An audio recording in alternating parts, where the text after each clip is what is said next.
자, 투데이 핫 이슈 인터뷰 시간입니다.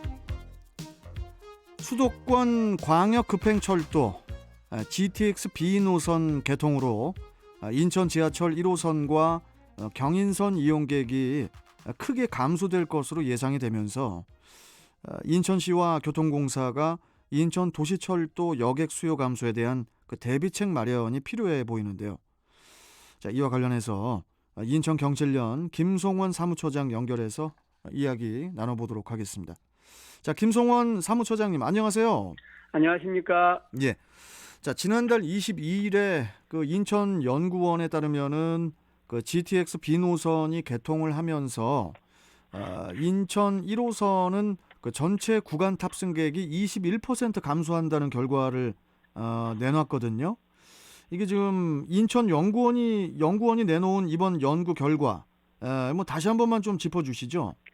예, 인천시 산하 정책연구기관인 인천연구원의 GTX B 노선과 연계한 인천시 대중교통 발전 전략 연구 보고서에 따르면 예. 2026년에 GTX B 노선이 개통되면 경인선, 인천 도시철도 1, 2호선, 서울 지하철 7호선의 탑승객 수가 전반적으로 하락한다는 연구 결과가 나왔습니다. 우선 경인선은 전체 구간의 탑승객 수가 무려 32%나 감소하는 것으로 나타났습니다. 예. GTX B 노선으로 인한 수요 전이 감소폭이 가장 큰데 그 이유는 경인선과 GTX B 노선은 부평부터 서울까지 평행 노선으로 구축 운영되고 있기 때문에 이로 인한 결과라고 분석했습니다. 인천 방면의 경우 구로역에서 부평역까지 모든 역에서의 수요가 하루 평균 6만 2천 통행이 감소했고 구로 방면 인천역부터 송내역 사이에서는 8만 5천 통행이 줄었습니다. 다음으로 인천 도시철도 1호선은 전체 구간 탑승객이 21% 감소했습니다. 상행선인 계양행은 인천시청역에서 부평역까지 구간에서 하루 평균 3만 3천 통행이 감소했고 하행선인 국제업무지구행은 인천시청역과 선왕역 구간에서 하루 평균 3만 5천 통행이 줄었습니다. 서울 지하철 7호선은 전체 구간 탑승객 수가 16% 감소하는 것으로 나타났는데요. GTX B 노선의 영향권인 부평구청역과 부천 종합운동장역에서 통행 수요 전이가 발생한 것으로 분석됐습니다. 반면에 인천 도시철도 2호선은 전체 구간 탑승객 감소가 4%에 불과하고 공항철도 및 수인선은 거의 없는 등 이들 노선은 GTX B 노선으로 인한 수요 변화가 미미한 것으로 분석됐습니다. 자, 지금 그러니까 이 문제가 이 인천교통공사나 인천시 같은 그 관련 기관들이 이용객 감소에 대한 그 장기적인 대비책이 없는 것으로 파악이 됐다고 하던데 이게 더 큰일 아닙니까? 예, 맞는 말씀입니다. 인천교통공사 관계자에 따르면 현재 대비책은 나와 있지 않은 상태이기 때문에 경산 경비를 줄이는 등 불효불급한 사업은 진행하지 않고 있다고 덧붙였고요. 인천시 관계자는 GTX B 노선 개통으로 수요가 감소하다 보니 인천 1호선 운영 비용이 늘어나는 부분에 대한 대책을 검토하겠다라고 말했습니다. 종합해서 얘기하면 인천교통공사와 인천시가 GTX B 노선 개통에 대한 준비를 전혀 하지 않았다는 겁니다. 인천시와 정치권이 인천 경제자유구역 및 3기 신도시 개발을 촉진하기 위해서 GTX B 노선의 예비타당성 면제를 위한 서명운동이나 조기 착종 결의운동을 채택하는 등 유치운동을 대대적으로 벌였지만 내부 교통망 수요 감소와 이에 따른 시민세금 충당에 대한 후속 대책은 전혀 생각하지 않았다는 겁니다. 이 GTX B 노선으로 인한 인천 1호선 이용객 감소로 발생하는 적자, 결국 그 적자는 또 시민 세금으로 충당을 해야 되는 건 아니겠습니까? 네, 그렇습니다.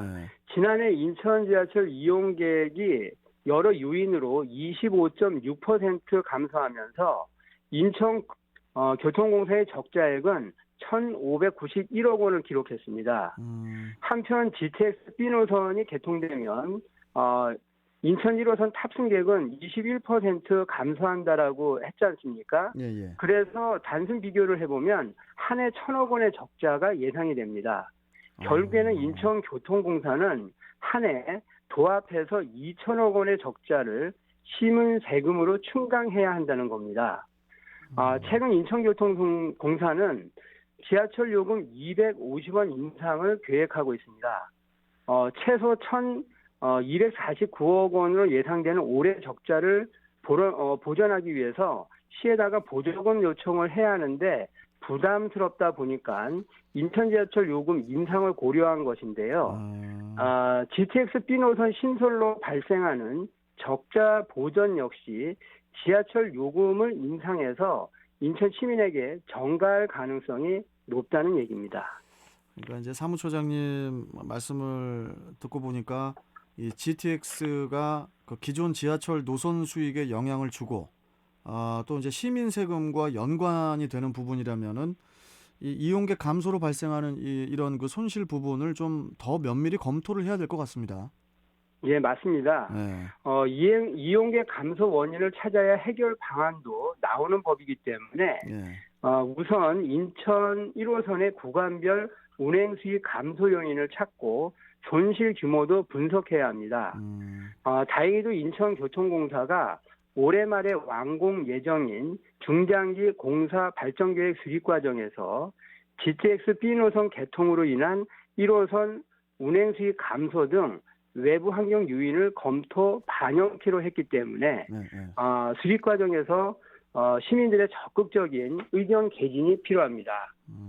뿐만 아니라 인천시와 연수구 계양구 등은 말씀드린 것처럼 인천 경제자유구역 및 3기 신도시 개발 촉진을 위해서 GTX B 노선 유치 운동을 대대적으로 벌인 만큼 이들 지역에 대한 개발 이익이 발생을 하면 인천 1호선 적자 보전에 좀 쓰일 수 있는 방안도 함께 모색할 필요가 있다는 얘기입니다. 뭐 솔직히 이제 이 GTX B 노선이라는 게 우리 뭐 청취자분들 뭐 많이들 알고 계시겠지만은 이게 저 송도에서 저 남양주 저기 마석까지 가는 거잖아요. 예, GTX가. 그리고 제가 알기로 송도에서 서울역까지가 27분이면 갈 수 있고, 그 다음에 여의도에서 청량리까지가 10분, 그 다음에 아까 제가 말씀드린 송도에서 마석까지가 50분밖에 안 걸리거든요. 그러니까 이게 참 이게 상상만 해도 상당히 또 설레는 그런 그 GTX 노선인데 이런 생각도 좀 해봐요. 인천이 인구가 지금 뭐 조금씩 줄고 있다. 뭐 인천뿐만이 아니라 뭐 전국적인 현상일 수도 있는데 GTX B 노선이 노임으로 인해서 인구 유입이 또 더 될 수도 있는 거 아닐까요? 인구 유입을 하기 위해서는요, 차별화된 도시개발 정책이 뒤따라야 가능하고 그렇지 않을 경우에는 오히려 저울려 빨려 들어갈 빨대 효과의 부작용이 나타날 수도 있습니다. 그럴 수도 있겠네요. 예. 자, 그러면은 우리 저 김성원 사무처장님, 이 분명 GTX도 또 인천 지하철도 꼭 필요한 그 교통 수단이면은 분명하지 않습니까? 이 둘 다 이 공존하기 위해서 이 필요한 대책 뭐가 있다고 보십니까? 우선은 도시철도 연계수송 체계를 구축해야 하는데요. 인천대 입구역, 인천시청역, 부평역 등에서 환승해야 하는 GTX B 노선과 기존 도시철도 및 버스 등 타 교통수단의 연계 수송 체계를 개선하는 것이 우선이고요. 두 번째는 GTX B 노선 신설에 따른 대중교통 정책도 바뀌어야 합니다. 그러겠죠. GTX B 노선 개통 후에 인천 도시철도 1, 2호선과 서울 지하철 7호선, 경인선, 공항철도 등과 철도 환승 체계를 구축을 하고 그리고 버스 노선도 대대적으로 개편을 해야 그 인천도 살고 GTX B 노선도 살 수 있는 방안입니다. 그러겠네요. 그래서 이러한 그 GTX-B가 광역 교통망이기 때문에 인천시장이나 정치권이 중앙정부를 상대로 해서 서로 윈윈할 수 있는 정책 제안을 끊임없이 제안을 하고 역할을 해야 한다라고 말씀드리겠습니다. 예. 이 GTX-B 공사가 내년에 착공이 되는 건가요? 지금 조율 중입니다. 이게 좀 잘 심도 있게 우리 사무처장님 말씀처럼 전체적으로 좀 연구를 같이 좀 하면서 좀 공사가 좀 추진이 되면은 나중을 위해서 그게 좋겠죠. 예. 자, 오늘 말씀 잘 들었고 또 뵙도록 하겠습니다. 고맙습니다. 예, 고맙습니다. 예. 자, 지금까지 인천경실련 김송원 사무처장과 함께 했습니다.